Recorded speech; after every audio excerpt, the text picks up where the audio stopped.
Сәлем кітап сүйер оқырман, сіздермен кітаптайым. Күнделікті өмірде күш қуат, дұрыс энергия болу үшін тамақтанамыз. Бірақ біз дұрыс тамақтанып жүрміз бе? Бүгін осы сұраққа жауап алу үшін сау болудың сыры кітабіне үңілейік.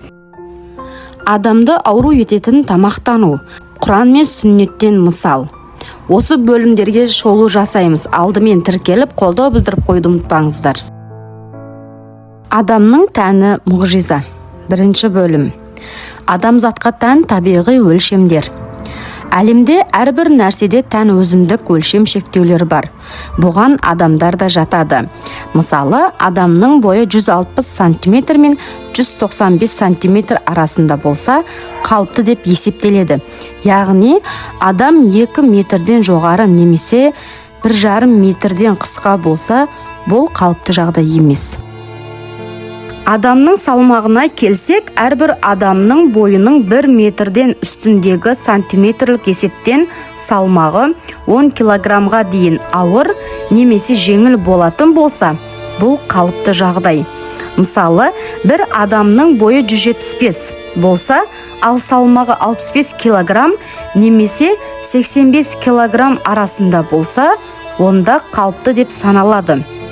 Егер оның салмағы 65 килограммнан аз немесе 85 килограммнан көп болса, онда бұл оның қалыпты салмағы емес.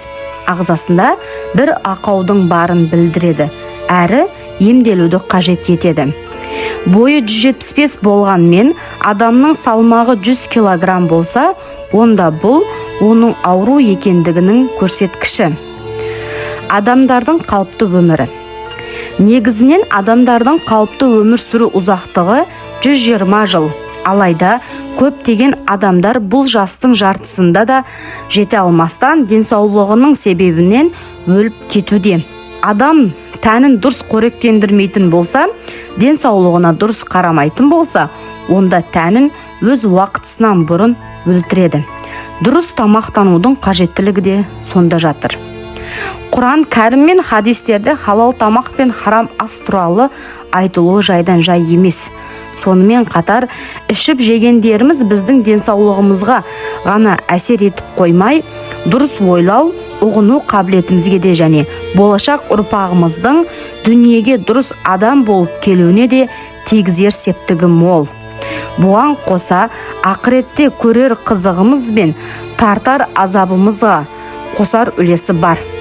Негізінен адамдар басына келген ауруларды тағдырдың жазмышы деп қабылдай салмай, ішкен жегеніне аса мән беріп, дұрыс тамақтанып, жаратқаннан саулық сұрауы керек. Мотордың жанармайға мұқтаждығы болғаны секілді, тәніміздің де азыққа мұқтаждығы бар. Үнемі нашар жанармаймен жүрген мотордың ұзаққа жарамай бұзылатыны секілді, дұрыс азық пен қоректендірілмеген тән де ұзамай ауруға шалдығады.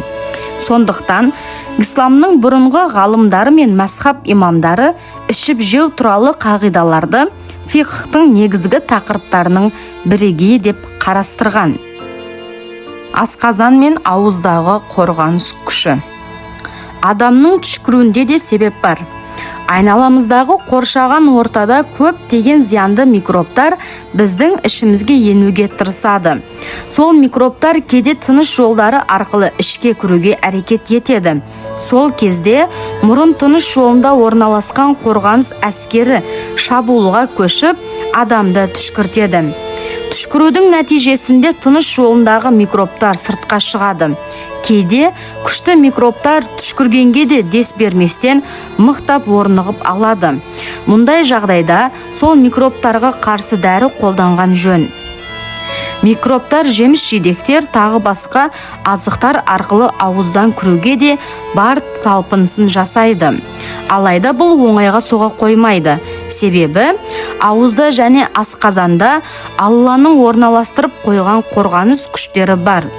Асқазанда орналасқан қорғаныс күші ауыздағы қорғаныс күшіне бағынбай өтіп кеткен микробтарды арнайы қарсы алуға дайын тұрады. Микробтар асқазанға ене салысымен оларға шабуыл жасап, жартысынан көбін сол жерде жойып отырады. Ал өлмей қалған микробтарды әрбір ағзадағы қорғаныс күштері жоюға дайындалып күтіп отырады. Иә, адамдар сыртқы микробтарды жоятын нәрселерді химиялық зерттеулердің нәтижесінде тауып отыр. Мысалы, қолымызға, тәнімізге және ыдыстарымызға тиген микробтарды сабын, сусабын, ұнтақтар арқылы жойып отырамыз. Ал химия ілімін оқымаған ішкі ағзамыз тәнімізге енген микробтарға қарсы күшті қайдан тауып отыр? Әрине, бұл Алла тағаланың құдіреті. Оның әмірімен, оның жаратуымен болып отырған нәрсе. Мәселен, қарапайым бауырымыздың өзінде 200-ге жуық микроорганизмдер, яғни микробтар мен бактериялар бар. Бірақ осы микробтар мен тірі бактериялардың бауырымызда болуының себебі неде? Мысалы, топырақты ойлап қараңыз, іші толы құрт құмырсқа. Алайда, бұл жәндіктердің топырақ үшін пайдасы көп. Әсіресе топырақ жегіш шылаушын құртының пайдасын айтсаңшы.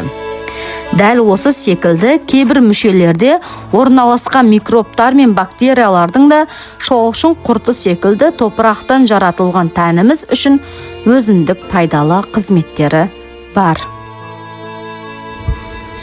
Құран мен сүннеттен мысал. Мұсылман дәрігерлері адамның тәнін зерттеп, оны аурулардан жазуға тырысқан. Тіпті ислам медицинасы адамды емдеуден де бұрын оның ауырмау жолын қарастыру үшін құрылған. Негізі, Құран мен сүннеттің қойған қағидалары да адамның ауырмауына, деннің сау болуына бағытталған. Мысалы, Құран кәрімнің ішіңдер, жеңдер, бірақ ысырап етпеңдер деген аяты да пайғамбарымыздың саллаллаху алейхи уассалам тамақтану, жүріс, тұрыс әдебі де аурудың алдын алу шарасы болмақ. Алла тағала ешбір құлына зұлымдықты қаламайтынын айтқан, әрі зұлымдықты харам еткен. Сондай-ақ адам баласының басына келген қиыншылық пен қуаныш, ауру мен саулық та адамдардың өз істерінің нәтижесі. Әлбетте, мұнымен қатар ауру мен қиыншылықтың емтихан үшін және жаза ретінде болатындығы да рас. Яғни, адам нәпсісіне беріледі, не қолымен жасаған қателігінің салдарынан бір шарасыздыққа душар болады. Ауруға ұшырайды немесе бәлекетке тап болады. Бұған қарсы сабырлық танытып, Аллаға ұнамсыз сөздер мен әрекеттерден аулақ болса, әрине сауап табады. Хадистен бір мысал беретін болсақ, Пайғамбарымыз саллаллаху алейхи уассалам Мәдинаға қоныс аударғаннан кейін айналадағы өлкенің патшаларына елшілер жіберіп хат жолдайды. Солардың бірі Мысыр патшасы Мұқауқис. Ол Расулалланың жіберген елшілерін құрметпен күтіп алып, оларды мұқият тыңдағаннан кейін исламды қабыл етуді уақыт еншісіне қалдырады. Бірақ сыйластық ретінде пайғамбарға 2 күн мен өзінің жеке дәрігерлерінің бірін Мәдина халқын емдеу үшін қосып жібереді. Оның жіберген дәрігері Мәдинада 1,5 жыл тұрғаннан кейін бір күні пайғамбарымызға саллаллаху алейхи уассалам келіп: «Уа Мұхаммед, мен 1,5 жылдан бері осындамын. Мені патшам осы жердегі ауруларды емдесін деп жіберген. Алайда осы күнге дейін маған мен аурумын деп келген ешкім жоқ. Яғни ауырған адам көрмедім. Егер рұқсат етсеңіз, мен еліме қайтайын. Ол жерде маған мұқтаж болған ауру адамдар көп» дейді. Пайғамбарымыз саллаллаху алейхи уассалам: «Сен біздің қонағымызсың. Бұл жерде қалағаныңша қалуыңа болады. Ал ауру мәселесіне келсек, негізі біз ауыра бермейміз» дейді. Дәрігер: «Сонда қалай? Неліктен ауырмайсыздар?» деп сұрайды. Сонда пайғамбарымыз саллаллаху алейхи уассалам: «Біз жиі ауырмаймыз, себебі біз қарнымыз ашпайынша ешқашан тамақ жемейміз. Әрі дастархан басынан қарнымыз тоймастан бұрын тұрып кетеміз. Сондай-ақ жылына 1 рет қан алдырып тұрамыз» деп түсіндіреді. Міне бұл хадистен тамақтанудың адам денсаулығына тигізер әсерінің қаншалықты зор екенін байқауға болады. Мақсат рахаттану емес, азықтану. Алла тағала адамзатты өте керемет түрде жаратқан. Зерттеп таусылмайтын мұғжиза десе де болады. Мысалы, адам аузына тамақ салғанда ауыз қуысындағы қызметші ағзалар асқазанға телефон шалып, осындай азық келе жатыр, қажет пе деп сұрайды. Асқазан интернет секілді бүкіл ағзамен хабарласады да, нәтижеде ешқандай ағзаға қажетсіз азық екендігін білсе, ауыз қуысындағы қызметшіге қажеті жоқ деп жауап қайтарады. Әлбетте бұл хабар алмасулар 1 секундтан аз уақыт ішінде болады. Ауыз қуысы желінгелі тұрған азықтың қажеті жоқ екенін білдіріп, адамның оның жұтуына деген ықыласын ажыратады да, оны жұтқысы келмей қалады. Сондықтан адам дастархан басында отырған кезде алдындағы түрлі асқа мұқият қарап шығатын болса, көз арқылы ішкі ағзалар хабар алады да, керек азықтарының тізіміне тапсырыс береді. Нәтижеде сол азықтардың кейбіріне адамның тәбеті ашылады. Өкінішке қарай қазіргі таңда адамдар ішкі ағзаның қалауына мән берместен, тіпті оның сараптауына үлгерместен алдындағы асты таңдаусыз жей береді.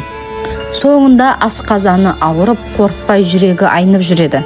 Міне, адамдар осылайша азықтанудың негізгі мақсатына, яғни желінетін азыққа денсаулыққа пайдасы не зияны бар жоғына қарамастан, ауызда уақытша қалатын ләззатқа беріліп, ішіп жеп жатады. Бұл әрине азықтану емес, тек қана ішіп жеу болып табылады. 3 мезгіл тамақтану қасірет.